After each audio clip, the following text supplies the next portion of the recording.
வணக்கம் சிதம்பரம் மக்களே. இப்போ நீங்கள் வீடியோவில் பார்க்குற இந்த அண்ணன் யார் தெரியுங்களா? பாலமுருகன். 35 வருஷம் ஊர்காவல் படையில் இருந்து ஓய்வு பெற்றவர். ஆனாலும் ஓய்வில்லாத ஒரு உழைப்பாளி அப்படின்னு சொல்லலாம். நம்ம சிதம்பரத்தை பொறுத்த வரைக்கும் எந்த கோவில் திருவிழாவாக இருந்தாலும் சரி, எந்தவித எதிர்பார்ப்பும் இல்லாமல் கரெக்டாக தன்னுடைய கடமையை அதே யூனிஃபார்மில் செய்வார். கூட்ட நெரிசல் கட்டுப்படுத்துறதுலேருந்து எல்லா வேலைகளையும் நடையாக 4 வீதி ஊர்வலமாக இருந்தால் கூட அவ்வளோ தூரம் வேகமாக நடப்பார். இவர் பண்ணுறது ஒரு மிகப்பெரிய தெய்வீக செயல். அதாவது உழவார பணின்னு சொல்லுவாங்க தெரியுங்களா?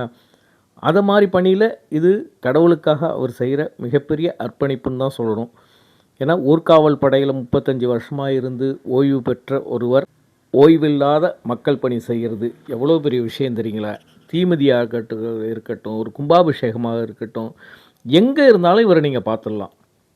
சிதம்பரம் அது சுற்று வட்டார பகுதியில் எந்த கோவிலில் எந்த ஃபங்க்ஷனாக இருந்தாலும் அந்த இடத்துல முதல் ஆளாக இருப்பார் அண்ணன் பாலமுருகன்.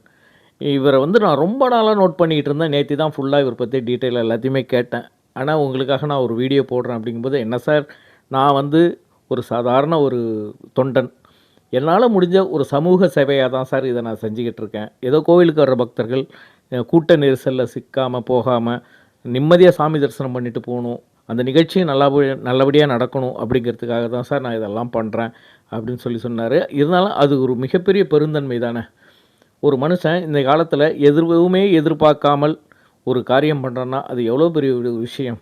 இவரெல்லாம் பாராட்டப்பட வேண்டியவர். சிதம்பரத்தில் பாராட்டப்பட வேண்டிய மனிதர்களில் நிச்சயமாக இவரும் ஒருத்தர் தான் பாராட்டப்பட வேண்டியவர். ஏன்னா இவர் ஊர்காவல் படையிலேருந்து ரிட்டையர்ட் ஆகிட்டதா சொல்கிறாரு. ஆனால் நம்மளை பொறுத்த வரைக்கும் அவருக்கு ரிட்டையர்டே கிடையாது.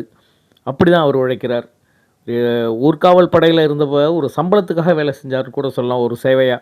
ஆனால் இப்போ முழுக்க சமூக நோக்கத்தோட மக்கள்லாம் நல்லா இருக்கணும், நிம்மதியாக இருக்கணும், நிம்மதியாக சாமி தரிசனம் பண்ணணும் அப்படிங்கிறதுக்காக இவருடைய பணிங்கிறது மிகப்பெரிய பணி. ஊர்காவல் படையிலேருந்து அவர் ஓய்வு பெற்றாலும் அந்த யூனிஃபார்மை, அதாவது இந்த காக்கி யூனிஃபார்மை இன்னும் அவர் நேசிக்கிறார். அதனால தான் காக்கி சட்டை, காக்கி பேண்ட் போட்டுக்கிட்டு எந்த விதமான அடையாளமும் இல்லாமல் காலில் செருப்பு கூட போடாமல் தன்னுடைய செயல்பாடை செஞ்சுக்கிட்டு இருக்கிறது ரொம்பவே பாராட்டுக்குரிய விஷயம். இவரை மிட் டவுன் ரோட்டரி சங்கம், லயன்ஸ் கிளப்பு, நம்ம சிதம்பரம் காவல்துறையினர், மாவட்ட ஆட்சியர், சாராட்சியர் எல்லாருமே பாராட்டி கௌரவம் பண்ணியிருக்காங்க. பொதுமக்களாகிய நாம் சும்மா இருக்கலாமா? நம்மளுடைய பங்குக்கு இவரை நம்ம பாராட்டணும், வாழ்த்தணும், இது மாதிரி உள்ளவங்களை ஊக்குவிக்கணும். அதுதான் நம்மளுடைய